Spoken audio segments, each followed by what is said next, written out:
जादुई मीठे बोल। नीलेश का एमए का परिणाम आया था। वो बहुत खुश था, लेकिन घर आते ही उसकी सारी खुशियां काफूर हो गईं। घर आते ही बापूजी का व्यंग्यात्मक, कठोर और संयमित स्वर गूंज उठा। साहबजादे, अब पढ़ाई पूरी हो गई हो तो घर की जिम्मेदारियों में भी रुचि ले लीजिए। बाबूजी, अभी तो मुझे प्रतियोगी परीक्षाओं में भी बैठना है। नीलेश, अभी तक मैं कुछ नहीं बोला। अब मेरी भी कोई कमाई नहीं रही। तुम्हें पता है कि मैं रिटायर हो गया हूँ। जो पैसा था वो अनीता की शादी और घर की मरम्मत में खर्च हो गए। अभी अमृता की शादी करनी है। पर पिताजी, अभी तो कोई ढंग की नौकरी भी नहीं मिल सकती है। इसीलिए मैं कह रहा हूँ, मेरे मित्र घनश्याम जी आए थे। उनकी बेटी रानी बहुत खूबसूरत है और 12वीं तक पढ़ी है। अकेली लड़की है। उन्होंने दहेज में काफी कुछ देने का वायदा भी किया है। बाबूजी ने उसकी तरफ एक फोटो बढ़ा दी। रानी वाकई खूबसूरत थी। बाबूजी, शादी ही इस समस्या का हल तो नहीं है। हम अमृता की शादी के लिए कहीं से कर्ज भी तो ले सकते हैं। मैंने घनश्याम जी को स्वीकृति दे दी है। तब मुझसे क्यों पूछ रहे हैं? आपको जो करना है करिए। मेरी बलि देने से इस समस्या का हल हो जाएगा तो मैं तैयार हूँ। 1 हफ्ते में ही शादी हो गई। रानी बहुत से अरमान लिए ससुराल आई। घर की मरम्मत हुई थी, मगर जगह जगह से प्लास्टर उखड़ा हुआ था, जो घर के दारिद्र्य का परिचायक था।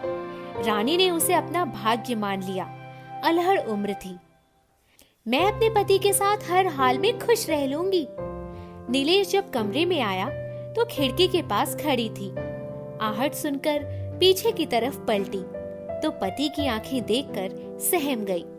चुपचाप चारपाई के पायताने की तरफ बैठ गई।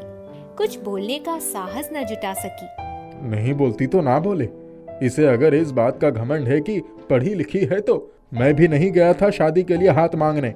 और अगर ये सोच रही है कि इसके पिता ने दहेज में बहुत कुछ दिया है तो मुझे उस दहेज से कोई सरोकार नहीं है।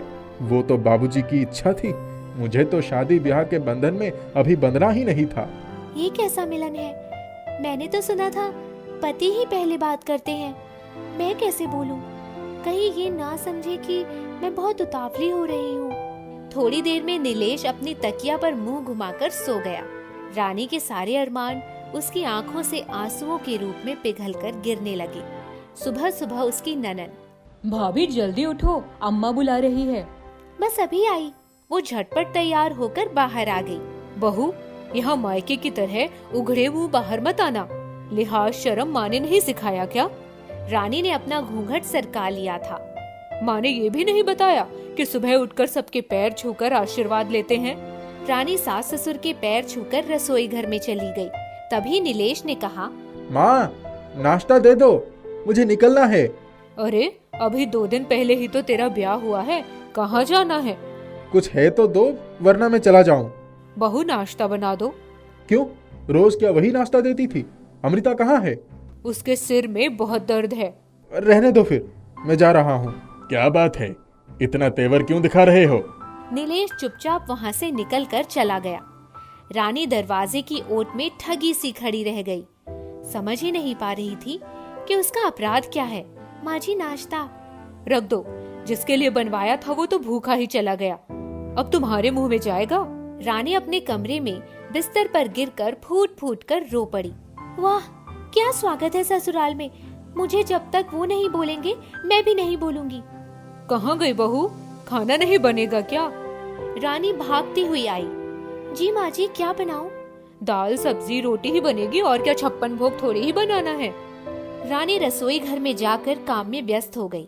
किसी ने उससे नहीं पूछा कि तुमने खाया या नहीं। नीलेश सुबह का गया, रात तक वापस नहीं आया। बहू, तुमसे कुछ बात हुई थी क्या?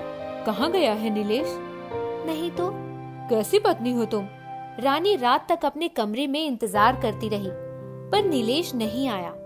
सुबह उठी तो देखा तो पता नहीं कब आकर बाहर बरामदे में ही सो गया था।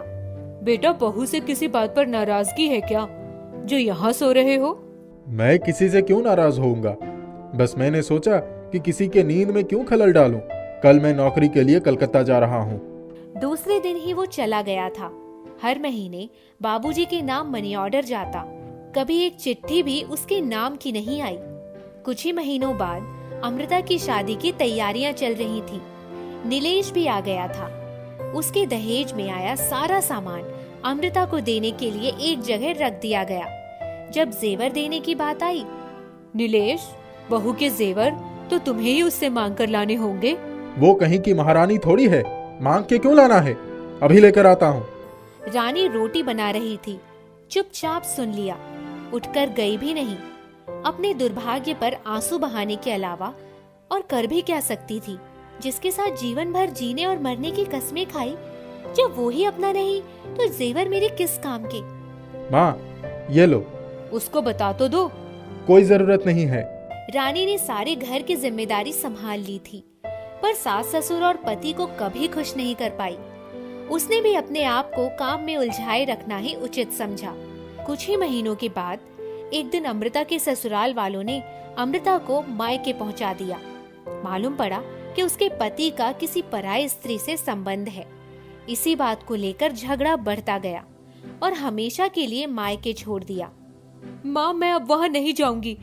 उन्होंने मुझे थप्पड़ भी मारा था। देखो मेरी फूल सी बच्ची का क्या हाल कर दिया उन जल्लादों ने। अब हम कचहरी जाएंगे।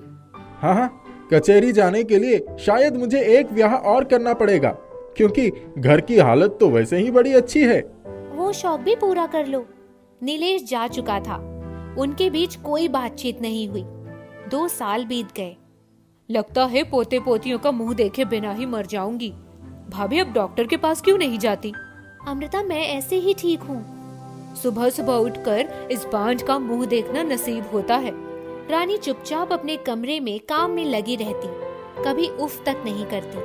सास को अपनी बेटी का दुख दिखाई पड़ता। एक दिन तो हद ही हो गई। जब सास ननद बैठकर हुक्म चला रही थी, तो रसोई में खाना बनाते समय रानी का हाथ जल गया। वो चिल्ला रही थी, पर दोनों अपनी बातों में मगन थे। तभी नीलेश अचानक आ गया। नीलेश के कानों में जैसे ही रसोई से रानी की आवाज सुनाई पड़ी, तो वो भाग कर गया, तो उसका हाथ जल गया था और उसकी आंखों से आंसुओं की धारा बह रही थी। कोई भी काम तुम ढंग से क्यों नहीं करती? रानी चुपचाप आंसू बहाती रही। शरीर की जलन उतनी न थी जितनी घर वालों की उपेक्षा की जलन थी।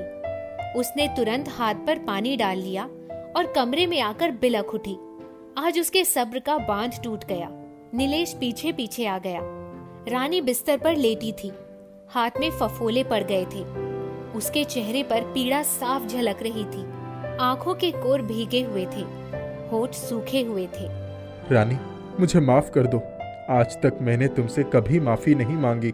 मेरा पुरुषत्व हमेशा आड़े आ जाता था, परंतु आज मुझे अपनी कठोरता पर खुद शर्मिंदगी हो रही है।